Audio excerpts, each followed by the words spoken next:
In this video, I am giving you tips that I'd wish I'd known sooner in Magical Delicacy.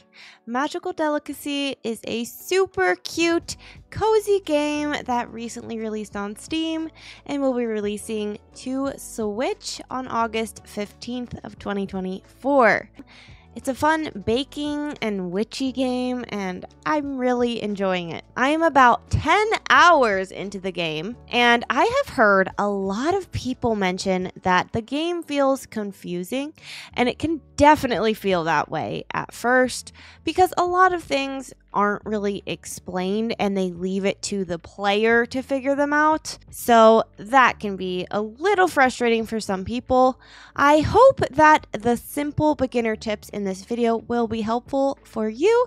And I'd also love to hear any of your tips and tricks down below in the comments, so please feel free to share those. The first thing that I did when I opened the game is I turned on easy platforming. Now, I haven't even played the hard platforming. I just knew I was gonna want easy platforming because I am not very good at platforming. If you are finding it hard, don't forget that there is a feature to turn it down to make it easier. And that's what I've done. I haven't had pretty much any difficulty with the platforming besides being in the catacombs, but I didn't mind those challenges so much so far. So yeah. The next tip is a simple tip as well, but it is a good one. There are vases that you can find all around the map as you're jumping and running around. Some of these vases are a little more visible than others, but basically by breaking these vases and going out of your way to do so, you're gonna gain beads. They will automatically suck into your person, and basically these beads are the main currency in the game, so make sure that you are breaking all the vases around the map so you can gain those beads and use them to buy things. The next two tips are about the map. I know some people are saying the map has been confusing. You can actually buy map markers and other helpful tools from Colo, the cartographer. She stands below the big elevator in the beginning of the game, so you can find her there. And she sells a compass, which shows your location on the map. She sells a marker bundle, which allows you to place whatever markers you want to place on the map. And she also sells a merchant marker bundle, which will place all of the different merchants and shops on the map for you so you can find those more easy. Now, you do have to buy these in the game with your beads, but it makes it so much easier. So make sure you buy these right away because it's just going to help out so immensely. My next tip regarding the map is that once you do have the ability to place your own markers on the map, is to pick one to represent the orders that you currently have going on. So use those to mark the people who order from you. Basically, when you get a new order, before you walk away from that person who just ordered, make sure you place a marker. The reason I'm saying this is because there have been times when it takes me a little long to do the quest and to make them the recipe and to go back and deliver it to them. I spent quite a lot of time once I finally made the recipe just trying to find them on the map because I forgot where they were. So make sure to do that. That really helped me out. It's probably the best tip that I can give you. So do that so you don't forget where the NPCs are on the map when they place an order. Another thing that I suggest you buy right away are the kitchen items. If you can buy them all at once, then you might as well, because when you are trying to figure out these recipes, you don't need to go down and be like, let me try that other cooking utensil and go down and buy it and then go back. You'll just have them all and you can kind of experiment because you already bought them. They aren't that expensive, really. You can, if you're breaking the vases, you can buy it, okay? So that's what I did, and I thought it was a tip worth mentioning. Tip number 6, at the start of the game, your backpack space is limited to 30. It fills up so quickly if you tend to be one of those people who forages everything in the games like I do. So I suggest that you just keep one of each item that you have, because each item, whether you have 2 of that item or you have 1 of that item, it counts as 1 of the 30. It's not like in Stardew where each slot is holding, if it's holding 5 things, it's only counting for 1 slot. It's not like that. It counts by each individual item, so that will be the 30. Hopefully that makes sense. But yeah, so if you do have doubles, I suggest that you plant them in the garden in your backyard, which is going to lead to my next tip, is to use your backyard. The backyard of your house is where you can plant items. So if you have doubles early on in the game, you might as well just go out and plant those things.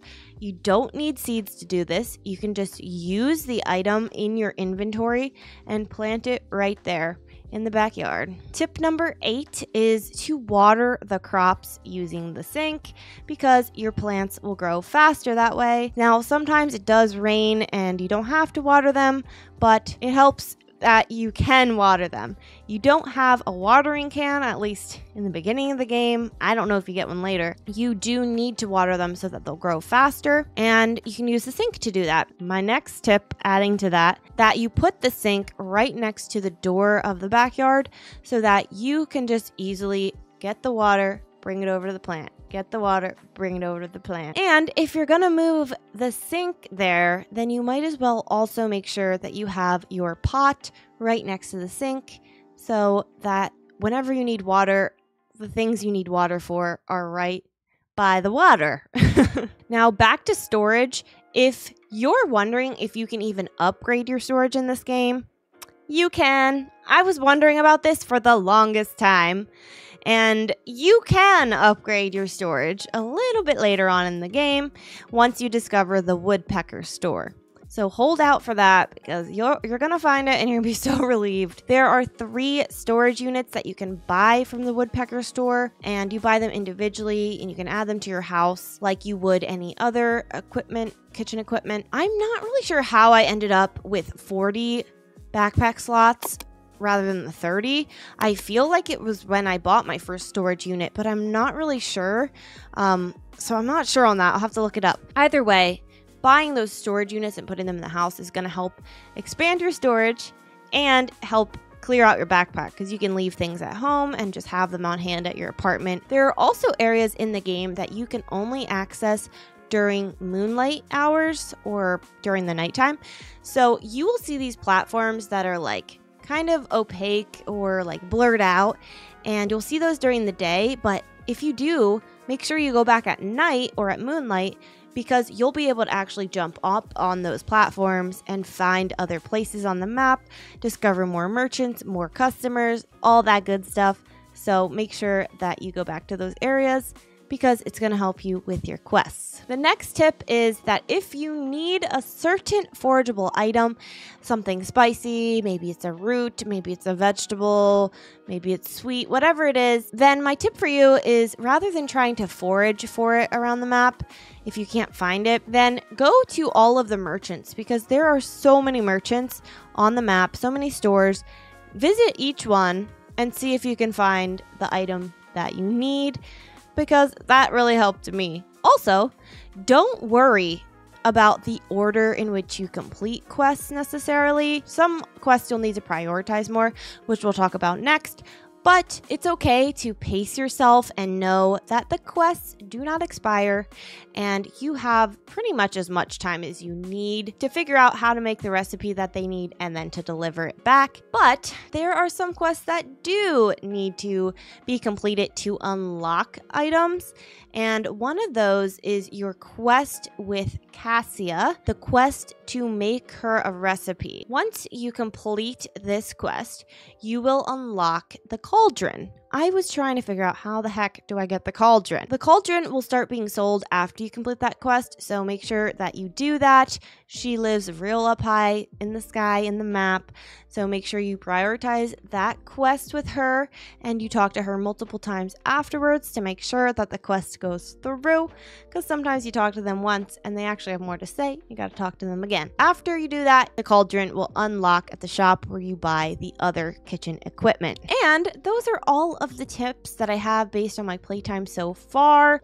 They are pretty basic, but I hope that they can help someone. I really hope that they can help somebody who maybe isn't quite sure what to do in the game yet, maybe thinks that they can't enjoy this game. I found that I really enjoy this game, so I hope it helps you. And thank you for watching this video. Please check out another one of my videos if you can, and don't forget to comment your tips and tricks here on the video so I can see them. And hopefully I'll see you in my next YouTube video. Bye!